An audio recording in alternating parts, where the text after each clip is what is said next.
ଆରେ ଆଜି ଜେଜେମାଙ୍କର ଜନ୍ମଦିନରେ ବାପାଙ୍କର ପୁଣି ଡେରି ତେରିକା। ମା ମୁଁ ବା କେକ୍ ଖାଇବି, ବାପା କୁଆଡେ ଗଲେ?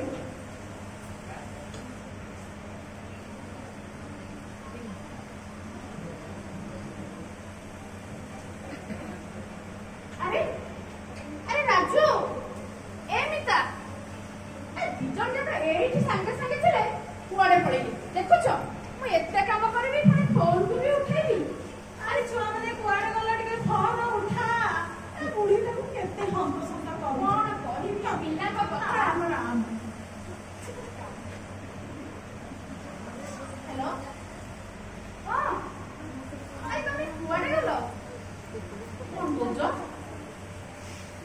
ଏତେ କାମ ମୁଁ କେମିତି କରିବି? ନାଇଁ ମ, ଏତେ ମତେ ହଇରାଣ କରୁଛ, ପୁଣି ଏତେ କାମ ଦେଇଛ। ହଉ ହଉ ଆସ। ଆଚ୍ଛା ଠିକ ଅଛି, ହଉ ଆସ।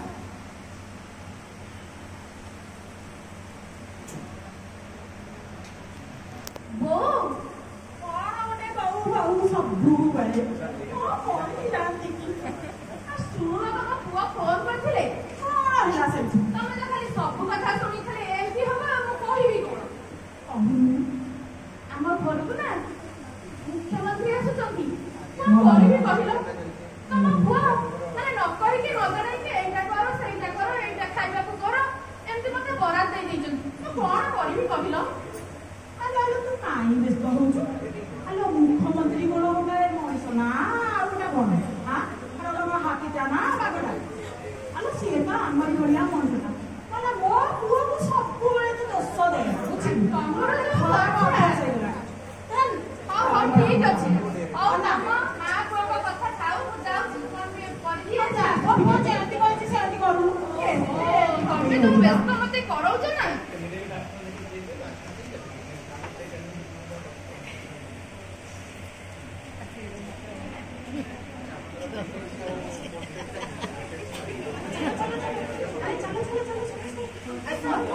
আরে রাজু,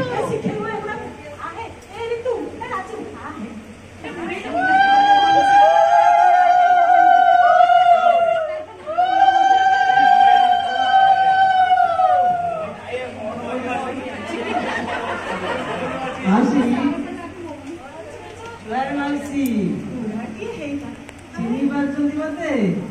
ବାପା ମୋ ଆଖିକୁ କଣ ଆଉ ଦଉଛି? ମୋ ଆଖିକୁ ଦଉନି କି ମୋ ପାଟିରେ କଥା ବି ମୁଁ କହିପାରୁନି ବା। ବୋଉଟା ମତେ ମୁଁ ଖବର ସାଙ୍ଗେ ଶୁଣନ୍ତୁ ଶୁଣନ୍ତୁ, ମୁଁ ଆପଣଙ୍କର ସେଇ ମନୁଆ,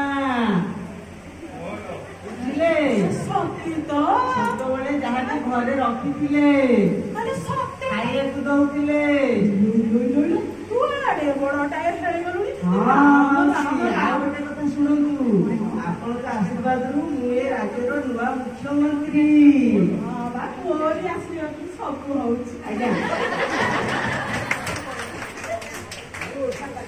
ଆଉ ଆପଣଙ୍କ ପୁଅ ବୁଦ୍ଧିଆ, ତାକୁ ଯେତେ କହିଲି ଆରେ ବୁଦ୍ଧିଆ ମୁଁ ରାଜନୀତିରେ ମିଶିଲିଣି, ରାଜନୀତିରେ ଯୋଗ ଦେଇଛି, ମୋର ପାୱାର ତୁ ଜାଣିଛୁ, ତୁ ଆସେ କେତେବେଳେ ତୋର ଋଣ ମୁଁ ପରିଶୋଧ କରିବି। ହଁ, ସିଏ କଣ ମୋ କଥା ଶୁଣୁଛି? ସେଇ ବ୍ୟାଙ୍କରେ ପିଅନ ହେଇକି ରହିଛି। ମୋର ପାୱାର ଯାହା, ସେ ବ୍ୟାଙ୍କର କ୍ଲର୍କ ବି ତାକୁ କରିଦିଅନ୍ତି। ଜାଣିଲେ ଭାଉଜ ସେ ମତେ କଣ କହୁଛି? ମତେ ଓଲଟା ଲାଞ୍ଛନା ଦଉଛି, କହୁଛି ଭେଟ ତୁ ମୋର କଣ କରିବୁ? କଣ କହିବି ତାଙ୍କ କଥା? ସେ ତ ସବୁବେଳେ ସେମିତି ଆଉ। ହେଇଟି ଜମା ମୋ ପୁଅକୁ ଦୋଷ ଦବୁନି। ଶୁଣନ୍ତୁ ମାଉସୀ ପୁଅର କଥା। ଖାଲି ନ ହେଇ ବାପ ମତେ ସତ କଥା କହୁଛି। କହୁନାହାନ୍ତି। ବାପ କାହାର ଖାଇନି କି ମୋ ପୁଅ କାହାର ଖାଇବନି। ସେମିତି ପିଲାବେଳୁ ଯେମିତି ସେ ଆଜି ବି ସେମିତି, ଟିକେ ବି ବଦଳିଲାନି, ଟିକେ ବି ବଦଳିଲାନି ସେ। ମୁଁ ଏଡ ବଡ ପଦରେ ରହିଛି, ଟିକେ ସହଯୋଗ ନେଲେ ହୁଅନ୍ତାନି? ସେମିତି ପିଅନ ହବ ପଛେ ମତେ କହୁଛି ମୋର ଉପକାର କରିବା ଦରକାର ନାହିଁ। ଦେଶର ଗରିବ ଖଟିଖାଙ୍କର ଉପକାର କର, ଜନସାଧାରଣଙ୍କର ଉପକାର କର, ଯାହାକି ଆପଣ ଛୋଟବେଳେ ଆମକୁ ଶିଖେଇଥିଲେ।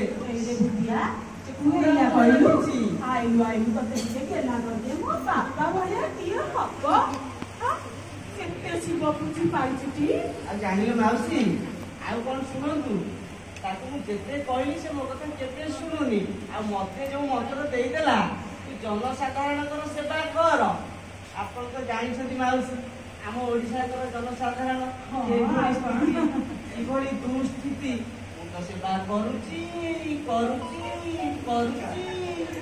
ଆଉ ପିଲାଙ୍କ କଥା କଣ ମନେ ରଖିଛି? ନା ମୋ ପିଲା କଥା ମନେ ରଖିଛି, ନା ବୁଦ୍ଧିଆ କଥା ମନେ ରଖିଛି। ଆଜି ସେ କେମିତି ଫୋନ କରିଦେଲା ନା ଆଉ। ହେଇଟି ବାପା ତୁ ଯାହା କରିବୁ, ମୋ ପୁଅ ବିରୁଦ୍ଧରେ କହିବୁ ନାହିଁ। ଜମା କହୁନି। ସେ ମତେ ଫୋନ କଲାରୁ କେମିତି ଶୁଣିଲି ମାଉସୀଙ୍କ ଜନ୍ମଦିନ। ମୁଁ କଣ ଆଉ ରହିଛି?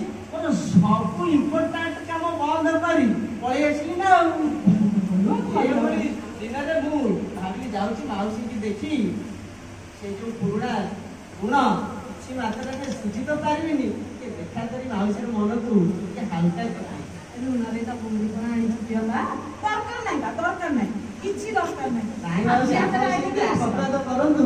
ମୁଁ ଜନସାଧାରଣଙ୍କର ସେମିତି ସେବା କରୁଥାଏ। ମୋର ତ ସବୁବେଳେ ଆଶୀର୍ବାଦ ଅଛି। ଜୟ ତତେ ଜୟ। କଣ କିଏ ରଖେଇ ଥୋଇ ଦଉଛି? ମୋ ଆଶୀର୍ବାଦ ଦ୍ୱାରା ସବୁ ହଉଛି ବାପା, ସବୁ ହଉଛି ଆଜ୍ଞା ପରା। ଆଜ୍ଞା ମାଉସୀ, ଆପଣ ଜାଣିଛନ୍ତି କେତେ କାମ। ମୁଁ ଟିକେ ଏବେ ଆସୁଛି ସମସ୍ତଙ୍କୁ